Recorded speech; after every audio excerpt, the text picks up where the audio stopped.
I am Julian Lacosto, your host as always, coming to you guys back live. Round three of the NFL draft. We've seen a ton of talented players go so far within this phase of the draft.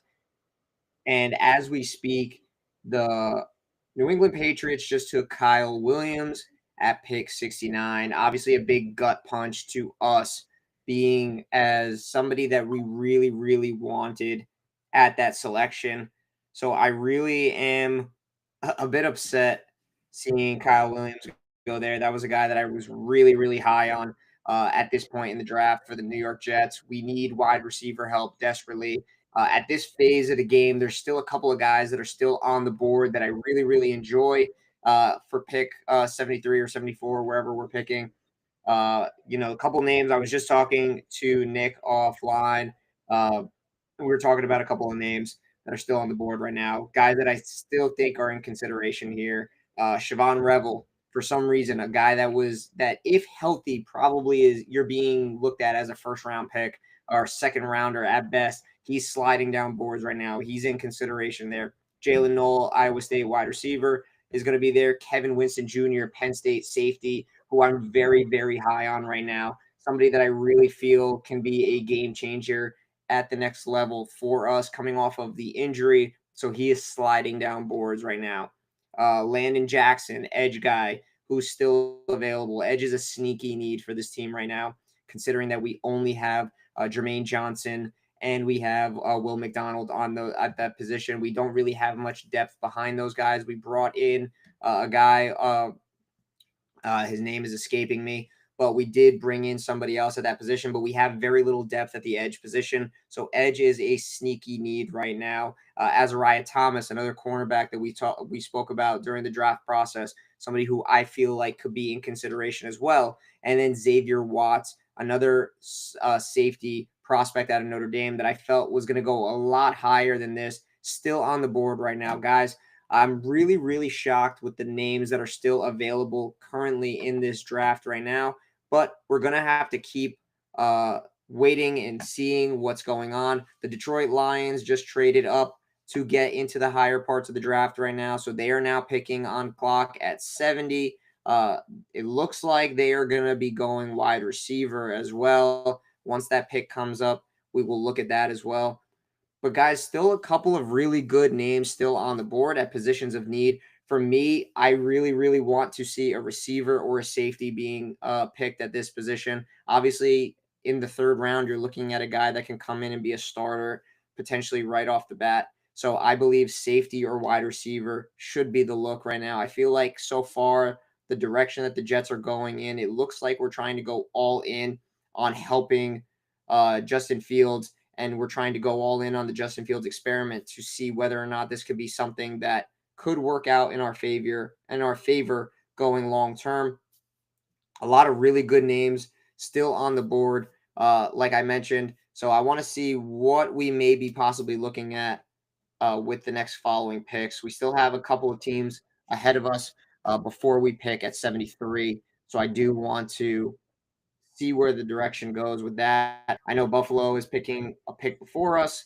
So obviously being in a position where we have guys going in front of us like that, it's crazy. And it was Isaac Tesla out of Arkansas who goes to Detroit at pick 70.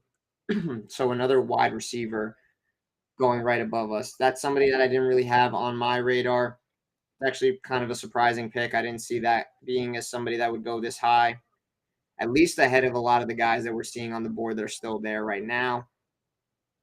So we'll have to wait and see what the next couple of picks look like. New Orleans is currently on the clock. The pick is in. So we'll go live and see what that looks like in the coming moments. Let's see. Once the commissioner, whoever comes to the board, we will go live for that pick as well, see what that looks like. I'm interested to see what the Jets end up doing, guys. At this point in time, I'm very locked in on wide receiver. But like I mentioned, safety is a big need as well. So I'm interested to see what that looks like. If anybody's listening in live, throw us a like on the video on your way in. Show some support. Throw us a comment as to who you think is going to be at this pick here. And if you're watching after the fact, obviously once the reaction comes in, we get the pick in. I'll give you my 2 cents on the draft in general for the day for the New York Jets, and we'll see what ends up happening. Looks like pick is in for New Orleans. I think somebody's going to slowly start to make their way to the podium. Trying to do my best to try not to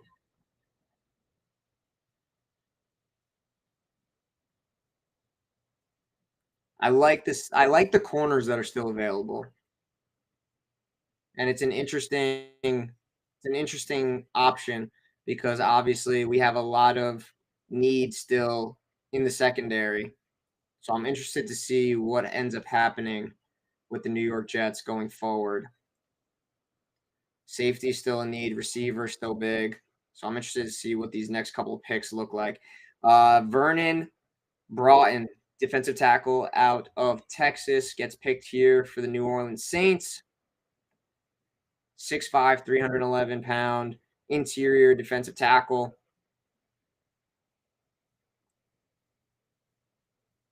Building up into the trenches for New Orleans. I'm interested to see who ends up going for the Bills.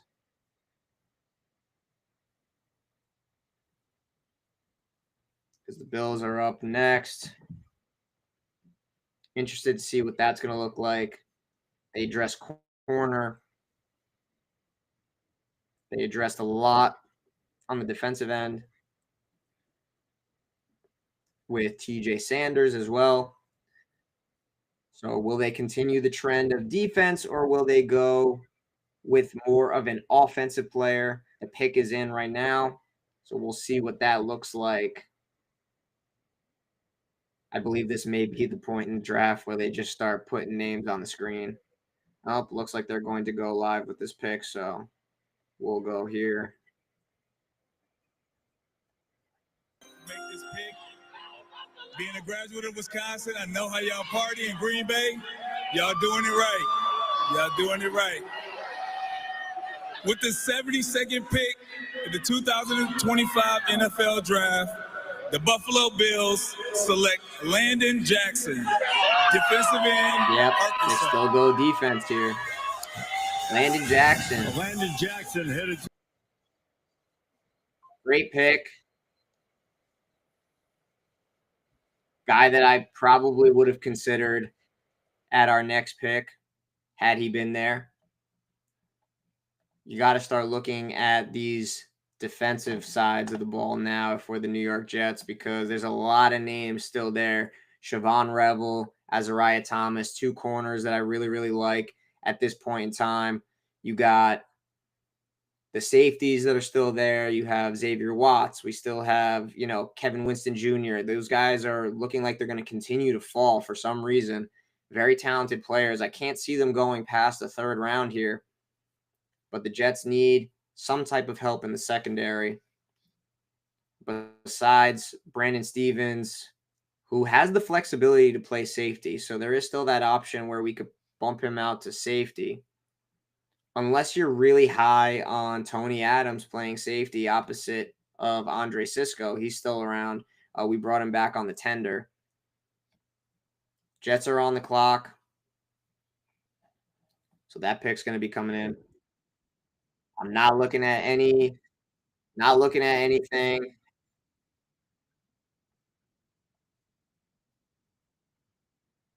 Nick comes in. What corner do you like? I like Siobhan Revel here, and I really, really like Azariah Thomas. This is somebody that I think has the ability to fit into our scheme. The Jets are on the clock. Let's go live for this. And it is Azariah Thomas. Wow. Corner. Azariah Thomas out of Florida State. This guy is going to be a guy that has phenomenal ability to high point the football. Didn't have the production from an interception standpoint this past year, but played his butt off in the Senior Bowl. Did really, really well against top-tier competition in that setting, in the Senior Bowl setting, going up against some of the top receivers in the country, and played in a tough conference.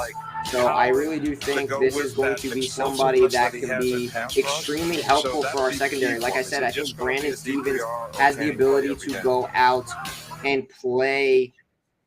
Brandon Stephens has the ability to go out and play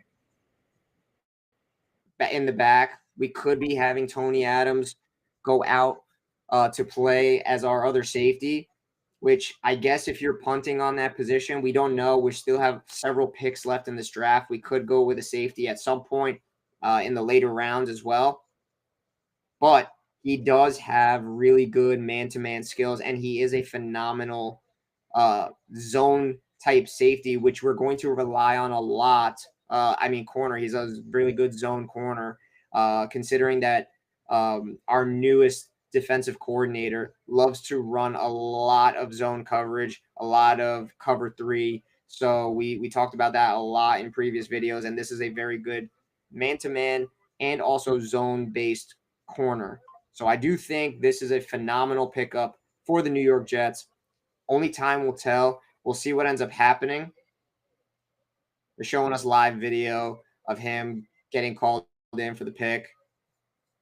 This is a good upside pick as well, because if Brandon Stephens doesn't end up working out, this is a guy that you could put in the pipeline for the next couple of years to be a corner that you could put opposite of Sauce Gardner in the next couple of years. So I think this is a pipeline pick. You're going with the intentions of picking for the future, and we also don't have a lot of depth, considering that a lot of our depth left in free agency. So aside from Brandon Stephens, Sauce Gardner, and Michael Carter, we don't really have much depth in the cornerback position outside of those guys. I would have loved to have seen a safety or a wide receiver here. There's still plenty of them on the board. Who knows? They might be able to fall to us in round 4. But I do like the picks so far. Very heavy emphasis on trying to help our quarterback with our first 2 picks. Obviously, you have our right tackle of the future, so you never have to worry about those positions. And, of course, yeah, I agree. 100%, Nick. I agree with you on this one. This does scream Aaron Glenn draft 100% with that pick. You know, I can't agree anymore with that. You know, he's a DB at heart, so I knew at some point we were going to get some kind of a corner or some type of a safety. I didn't think Azariah Thomas or even Siobhan Revel, for that matter, would be here. Those are guys that I viewed as end of the first round to second round talents, and yet they're still here on the board with these picks. So to see that they're still here and we were able to grab a guy that's being highly touted in this draft among a lot of evaluators as being a second round or even a first round talent or borderline first round talent, I think is a home run in itself and a slam dunk for the New York Jets. Guys, let us know in the comments what you think below. Obviously, as we continue to go on throughout the rest of the weekend, we will eventually do some sort of a roundup where we get to talk about these picks more in depth. But I wanted to give you guys my instant reactions to these day 2 picks and kind of give you guys a little bit of an insight in live action as to what's going on. So, guys, let us know in the comments below. Did you enjoy the Jets draft so far on day 2? What are you guys looking forward to in day 3? We will continue with our coverage tomorrow and throughout the weekend and give you guys our opinions on what's going on. So let us know in the comments below what you think. Throw us a like on the way in. And as always, guys, go Jets.